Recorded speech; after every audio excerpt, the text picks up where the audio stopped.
This headline by Associated Press that Putin signs off a record Russian defense spending illustrates why sanctions don't work on someone like him. Feel free to verify this independently. Don't take my word for it. There are large portions of Russia that don't have running water, or indoor plumbing, or electricity. There are roads, federal roads, an equivalent of a U.S. highway in Russia, where 1 in every 10 drivers dies because of the conditions of the road. And it's not just something here and there, it is common. Meanwhile, he doesn't care because he started a war and he wants to win it.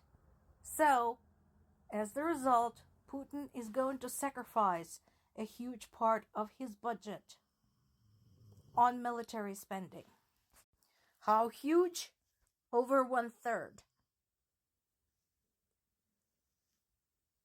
If you think that's not that much, for perspective, the United States, which is one of the world's biggest military spenders, spends about 13.3%, that was as of 2023, on its military. And people complain, how dare you waste so much money on guns when we have people on food stamps. So, now, imagine if you have a country where people don't have plumbing and running water and electricity or central heating, spending over 1/3 of its budget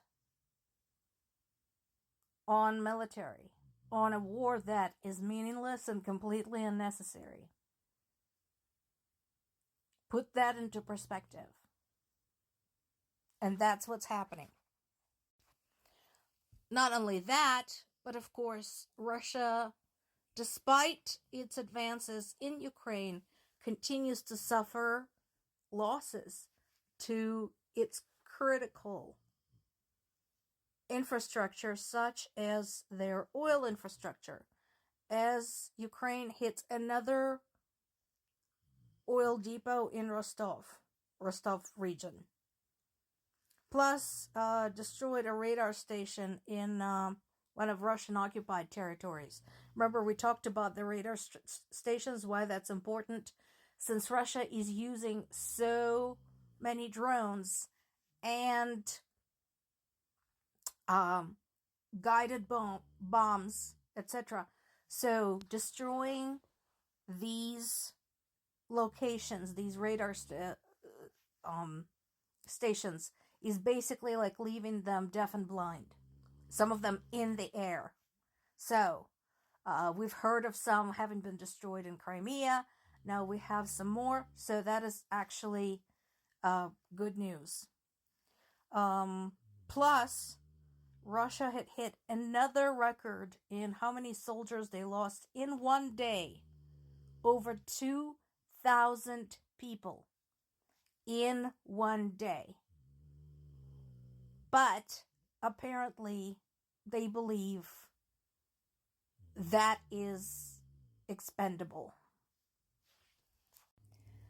For perspective, again, the deadliest single-day battle in American history was the Battle of Antietam, with 3,675 people killed in one day. So think about, the nature of war. This was back during the American Civil War. So the kind of weapons they used, and imagine today somebody managed to hit 2/3 of that. 2,000 people in one day. So, Russia is clearly pushing for breaking another record there. Meanwhile, Russian military continues its campaign of murdering Ukrainian civilians. In this particular case, a town was struck in the Dnipro region. So this was in the town of Tsarichanka, about 30 miles north of Dnipropetrovsk, and at least 4 people were killed. And again, this is pretty typical, there was absolutely no reason to fire at that area. There were no military targets there of any kind. The buildings that got damaged include a residential building and a shop. But we have 4 dead, 12 wounded, including a child. I bet that child was, a NATO spy.